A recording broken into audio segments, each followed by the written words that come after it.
Hello, my cute white lilies. I'm so excited to finally bring Twin Roses, a mad eagle's obsession, to you as an audiobook. This story is really close to our heart, and I can't wait for you to experience it in a whole new way. Whether you're revisiting it or hearing it for the first time, I hope you love every moment of this journey. Don't forget to share your thoughts in the comment section. I'd love to read your comments.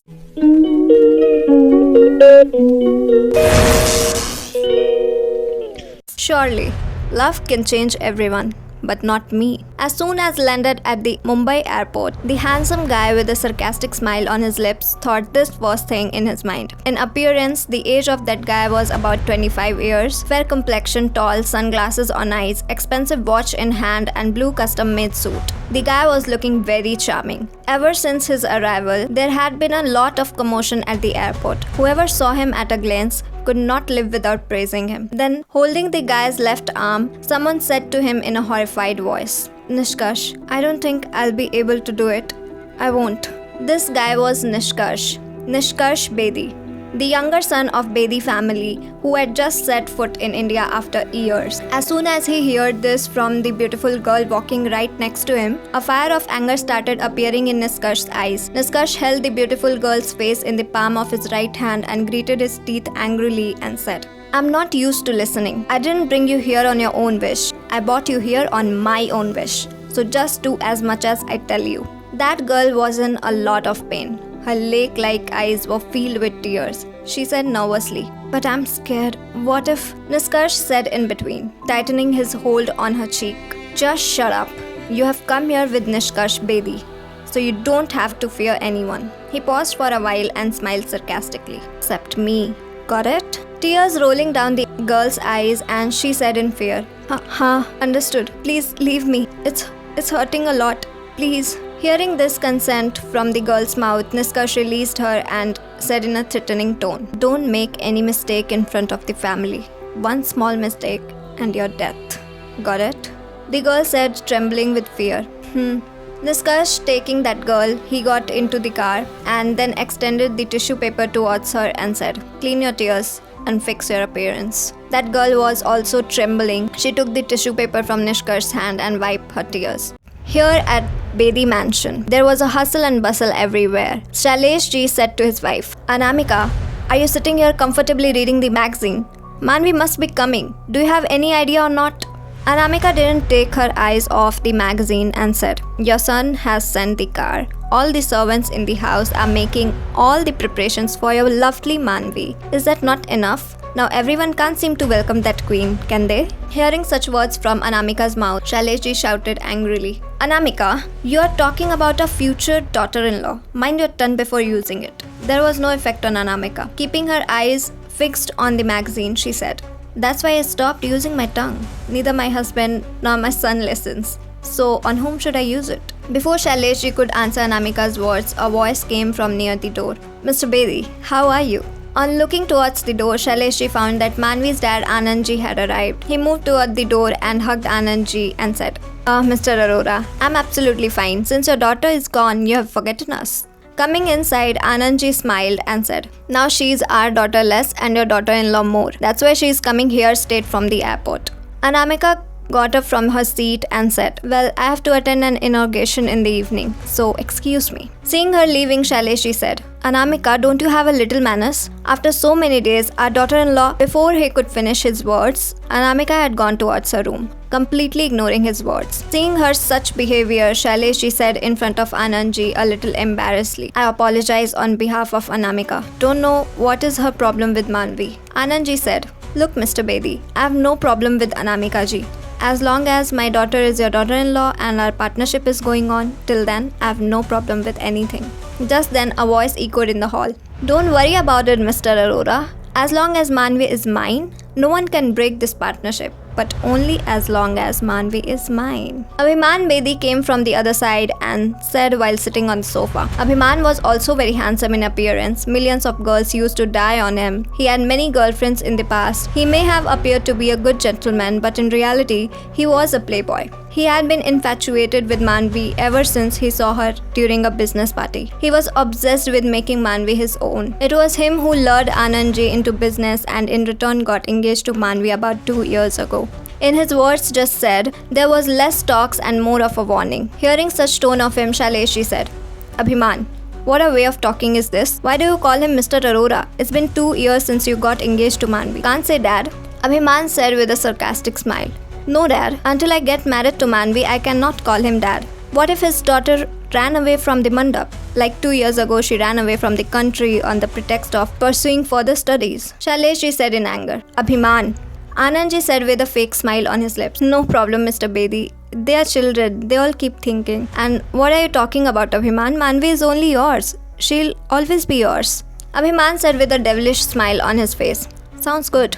It would be nice if you get a date of our wedding now, Mr. Arora. Anandji. Sure, why not? Now even Manvi has come back. There should be no more delay in the marriage of both of you. Here, a car entered the Bedi mansion. A beautiful girl came out from the passenger seat of the car. That girl was so beautiful like a doll, fair body like butter. Not very tall in height, her body was glistening in the sun. Eyes so innocent that if someone looks into her eyes for a minute, he'll fall in love with her eyes. Black curls of her hair were dangling over her shoulders, nude color lipstick on the lips, and a shining diamond ring in the ring finger of the left hand. The girl took a look at the whole Bedi mansion from top to bottom. Then taking a deep breath, she went inside with the sound of heels. Abhiman, Shailesh and Anandji were still talking when a voice was heard from the door. Dad, when everyone's eyes went in the direction of the voice, they found the same girl standing there. Anandji, happily moving towards her, said, Manvi, finally you have come. Abhiman and Shailesh also stood up from their places. But before Anandji could hug Manvi, he stood shocked to see her. Abhiman and Shailesh were also waiting for Manvi to come inside. When Manvi didn't come inside for a long time, both of them also moved towards the door. Shailesh said, Mr. Arora, what happened? Why don't you invite Manvi inside? We too have to meet our future daughter-in-law. She has returned home after 2 years. But as soon as his eyes fell on Manvi, he too was stunned to see her. He didn't know how to react. Anandji said in anger, What is all this, Manvi? This sari, sindoor and mangalsutra and this chuda? What is the meaning of all this? Manvi was standing right in front of him, wearing a red sari and red chuda in her hands. Mangalsutra around the neck and red-colored sindoor in her hairline were giving proof of a marriage. Manvi bowed her head down and said to Anandji, Dad, I got married. A loud thumping sound rang out. On hearing about Manvi's marriage, Anandji slapped her. Abhiman stepped forward in anger and said, What? You got married? Are you out of your mind? Manvi said in anger with red eyes full of tears, Yeah, I got married a month ago. Shailesh, whom have you married? Are you conscious or not, Manvi? You got engaged to my son Abhiman in front of the whole world. How can you get married suddenly without informing us? Do you care at all about our respect? Manvi, I'm sorry, Mr. Bedi, but I had no choice. If I told you, would you all allow me to get married? Abhiman came forward and gritted his teeth and said, After all, whom have you married? Who's that bastard? Then a voice came from behind Manvi. I am that bastard, Bade Bhai. A handsome guy came from behind Manvi and said, holding her hands. At first, seeing the red mark on Manvi's fair cheek, he clenched his fist in anger. But then, controlling his anger, he spoke lovingly to Manvi. What's the matter, princess? You're still standing here? Why didn't you go inside? Anandji said with shocking expressions. Who are you? Shailesh said in the middle. Niskarsh, you? There was no trace of fear on Nishkash's face. There was no visible wrinkle on his face. He spoke in style. Yeah, Dad. Me. Niskarsh Bedi. I'm back. On seeing Nishkarsh, hatred for him started appearing on Abhiman's face. He said angrily, Nishkarsh, you married my future wife. How dare you? Niskarsh very comfortably said with innocence on the face. Bhai, I alone not have married. Your Manvi has also married to me. Why are you blaming me? Anandji, how can you both do this? Manvi has sent you to Canada to study, not to get married. Niskarsh casually defending Manvi, he said, Oh please Dad, we can do all these things by going inside. Then he turned to Manvi and said, Come on princess, come in. He caught Manvi by the shoulder and brought her inside the mansion. Abhiman's anger was increasing. What did he not do in the last 2 years to make Manvi his own? Every night for the last 2 years, he had dreamed of Manvi in his arms. And suddenly today, Manvi was snatched from him. And that too by his younger brother. That was not acceptable to him at any cost. He said, Nishkarsh, you bastard. After all, you have shown your worth. Nishkarsh said in a sarcastic tone, Come on, bhai. You have snatched everything from me since childhood. So what if I snatch your future wife from you? With this talk of his, Abhiman's anger got more air. He said to Shaileshi, Dad, have you seen what it means to keep a snake in the house? No matter how much you love it, one day it turns back and bites you. Shaileshi also blamed Nishkash and said, I sent Manvi to Canada, trusting you that you'll take care of your future sister-in-law and the future daughter-in-law of this house, and you're not even worth trusting. Hearing commotion downstairs, Anamika also came out of her room. After understanding the whole scene, he said to herself, Interesting. And there she sat on the sofa. Throughout this debate, Manvi stood silently beside Nishkash with her head bowed.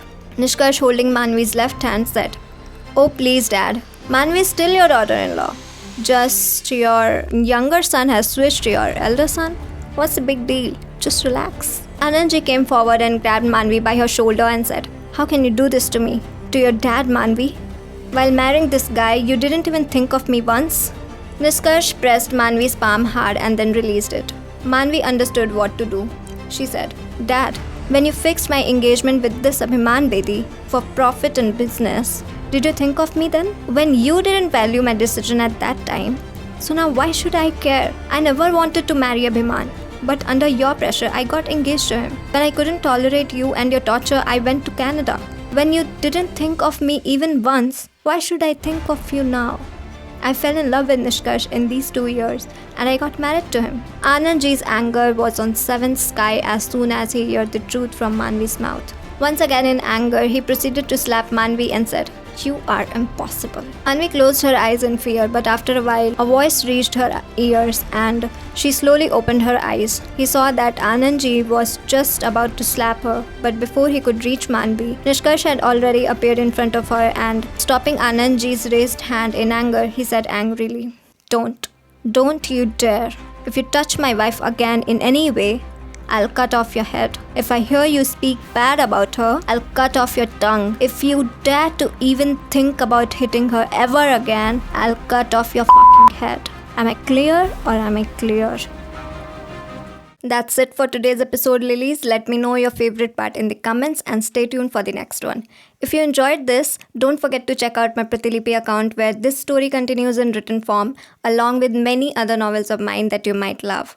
And of course, hit that subscribe button to keep me motivated to bring you more episodes. See you soon. Love you all. Bye-bye.